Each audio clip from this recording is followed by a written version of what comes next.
Taghut ikhwatul iman rahimani wa rahimakumullah itu diambil kalau ngerti bahasa Arab ya mushtaqun, dia itu pecahan bentukan dari asal katanya tughyan. At-tughyan. Apa itu tughyan? Mujawazatul hadd, melampaui batas artinya. Di antara firman Allah Subhanahu wa taala, "Inna lamma taghal ma'u hamalnakum fil jariyah." Sesungguhnya ketika air itu telah melampaui batasannya, hamalnakum fil jariyah, kami bawa kalian di atas di dalam kapal ya.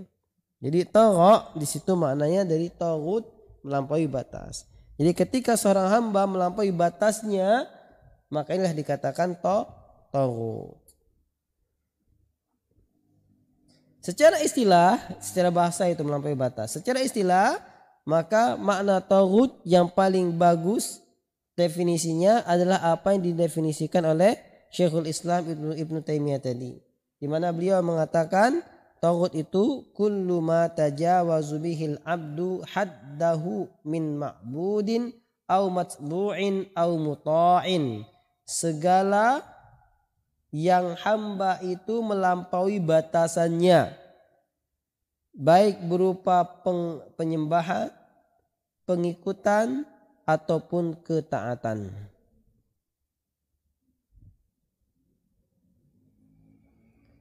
Nah, yang dimaksud oleh Syekhul Islam Ibnu Taimiyah rahimahullah di sini, yang dimaksud dengan ma'bud, matbu' dan muta' yang disembah, penyembahan yang diikuti dan ditaati adalah selain orang-orang saleh.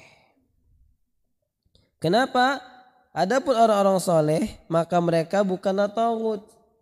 Walaupun mereka disembah, walaupun mereka diikuti, walaupun mereka itu ditaati, orang saleh bukan taghut.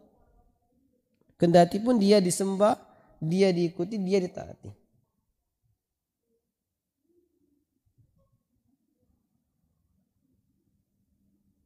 Nah, adapun patung-patung yang mereka disembah selain Allah, maka dia taghut. Taghut. Wa ulama usu'il ladzina yad'una ila dhalali wal kufri, dan ulama-ulama ulama-ulama yang buruk yang mereka mendakwakan kepada kesesatan dan kekafiran, ini juga ini namanya taghut.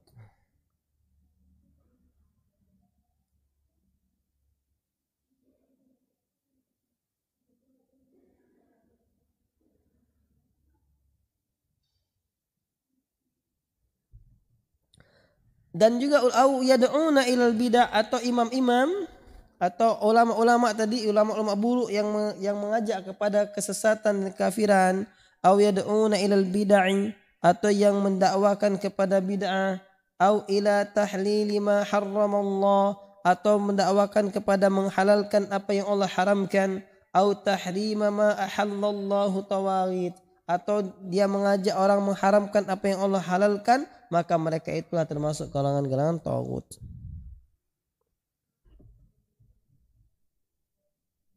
Walladzina yuzayyinuna liwulatil amri al-khuruj an syari'atil islami binidhamin yastawridunaha mukhalafatan linidhamid din al-islami tawaghit. Kata Syekh di sini, dan orang-orang yang menghias-hiaskan perkara kepada pemimpin untuk bisa keluar kudeta dari syariat Islam, keluar dari syariat Islam. Orang-orang yang bisa menghiasi, membujuk, ya, bahasanya merayu pemimpin agar keluar dari syariat Islam dengan dia membawa aturan-aturan baru yang dia adopsi, dengan aturan berupa aturan-aturan yang menyelisihi aturan agama Islam, maka dia adalah taghut. Di anna haula'i tajawazu haddahum, karena mereka semua itu telah melampaui batas. Fa inna haddal alim an yakuna muttabi'an lima jaa'a bihin nabiyyu sallallahu alaihi wasallam, karena batasan orang yang berilmu adalah dia mengikuti apa yang Nabi sallallahu alaihi wasallam datang dengannya, apa yang Nabi bawa dia ikuti. Li'annal ulama'a haqiqatan warathatil anbiya. Karena ulama itu hakikatnya adalah pewaris para nabi. Yaritsunahum fi ummatihim ilman wa amalan wa akhlaqan wa da'watan wa ta'liman. Mereka mewarisi para nabi mewarisi kepada mereka dalam umat mereka berupa keilmuan, pengamalan, akhlak, dakwah, pengajaran. فإذا تجاوزوا هذا الحد وصاروا يزينون للحكام الخروج عن شريعة الإسلام بمثل هذه النظام فهم طواغيت. Maka siapa saja yang telah melampaui batasnya sehingga dia menghias-hiasi, membujuk, merayu pemimpin, merayu para penguasa untuk keluar dari syariat Islam dengan cara-cara seperti ini, dengan nizam-nizam, dengan aturan-aturan yang baru yang tidak sesuai dengan syariat Islam, maka dia adalah taghut. Kenapa? Li'annahum tajawazu ma kana yajibu 'alaihim an yakunu 'alaihi min mutaba'ati syariah. Karena mereka melampaui batas. Apa bentuk melampaui batasnya? Mereka melampaui batas kewajiban atas diri mereka, yaitu kewajiban mereka mengikuti syariat. Lalu dia enggak mau ngikutin syariat, berarti dia melampaui batasannya, ya. Maka mereka itulah taghut. Kenapa orang soleh tadi kendati pun dia disembah, dia diikuti, enggak dikatakan taghut? Karena dia tidak ridho. Makanya ada definisi yang lain, definisi yang lebih bagus. Adalah kullu ma yu'badu min dunillahi wa huwa radin. Di antara definisi taghut adalah siapa yang disembah selain Allah dan dia ridho. Orang-orang saleh dia disembah. Mungkin ada kuburan orang saleh disembah, tapi dia enggak ridho, maka dia bukan taghut. Nabi Isa alaihissalam dibuat patungnya lalu disembah oleh orang-orang. Maka Nabi Isa bukan taghut karena dia enggak ridho untuk disembah.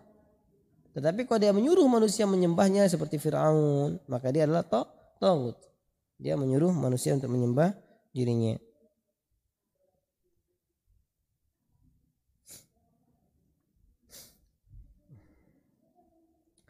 Di sini berkata Syekh Muhammad bin Shalih Al-Utsaimin rahimahullahu taala, dan maksud amma qauluhu rahimahullahu aw muta' fayuridu bihil umara alladzina yuta'una syar'an aw qadara. Yang dimaksud dari Syekh di sini al-muta' atau yang dalam sisi ketaatan diikuti, maka yang dimaksudkan yang dia inginkan di sini adalah para penguasa yang mereka itu ditaati secara syariat dan secara qadran, secara kadarnya, ya, kedudukannya. Fal umara yuta'una syar'an idza amaru bima la yukhalifu amrallahi wa rasulih. Karena para penguasa itu mereka ditaati secara syariat ketika mereka memerintahkan kepada apa saja yang tidak menyelisih perintah Allah dan Rasulnya.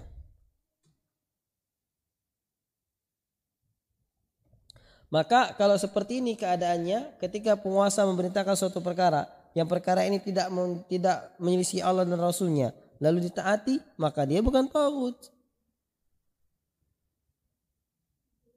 Jadi enggak ada istilahnya ini kita tidak usah taat dengan hukum taghut. Apa hukum taghut? Tidak boleh melanggar lampu merah misalnya. Itu bukan hukum taghut.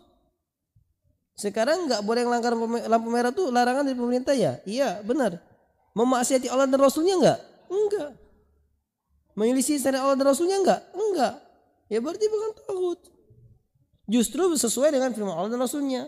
Kenapa? Nabi bersabda la darara wa la dirar. Jangan berbuat kemudaratan dan jangan menjadi penyebab kemudaratan. Kalau seandainya lampu merah kita terobos, ya, terjadilah tabrakan di luar, berarti menyebabkan kemudaratan. Dengan tidak menerobos lampu merah berarti kita menjaga diri dari tidak berbuat kemudaratan, maka telah mengamalkan hadis Nabi SAW. Ya, semakin kita mendalami sunnah, semakin jujur dalam ketaatan kepada pemerintah sesuai ketaatan secara syariat. Karena ada ketaatan secara syariat, ada ketaatan secara qadran. Ketaatan secara syariat seperti ini. Selama penguasa kita memerintahkan kita melakukan suatu perkara yang tidak menyelisihi syariat Islam, kita taat, dan memang wajib taat, ini ketaatan secara syariat. Karena taatnya kita kepadanya merupakan bentuk taat kita kepada Nabi dan Allah Subhanahu wa taala. Taat qadran adalah taat ketika dengan kekuatan pemerintah. Pemerintah nyuruh gini, perkara biasa. Kita taat karena dia kuat. Kalau nggak taat bisa dihancurkan misalnya.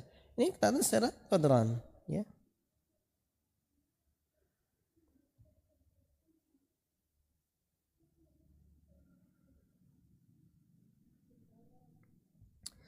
Nah, wa fi hadhil hal la yusaddaq alaihim annahum tawaghit. Nah, seperti ini enggak bisa kita benarkan kalau penguasa itu tagut, enggak.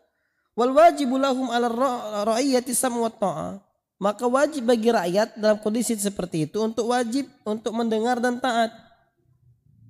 Dan ketaatan kita rakyat kepada penguasa ketika dia memerintahkan perkara yang tidak memiliki syariat Allah dan Rasulnya merupakan bentuk ketaatan kita kepada Allah Subhanahu wa taala.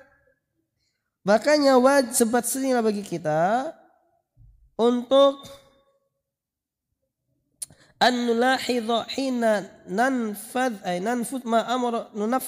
ma amara bihi waliyul amr mimma tajibu ta'atuhu fihi annana fi dzalika nata'abbadu lillahi ta'ala wa nataqarrabu ilaihi bi ta'atihi. Masyaallah. Maka dari inilah seorang mukmin, ya kita Ahlussunnati wal Jamaah benar-benar perhatian ketika kita mau menjalankan apa yang diperintahkan oleh penguasa kita, pemimpin kita, apa yang harus dia merupakan hal yang wajib kita taati, maka kita hendaknya ketika melakukan hal demikian, menjalankan ketaatan kepada penguasa tadi, kita merasa beribadah kepada Allah Subhanahu wa taala dan kita merasa mendekatkan diri kita kepada Allah Subhanahu wa taala dengan mentaatinya.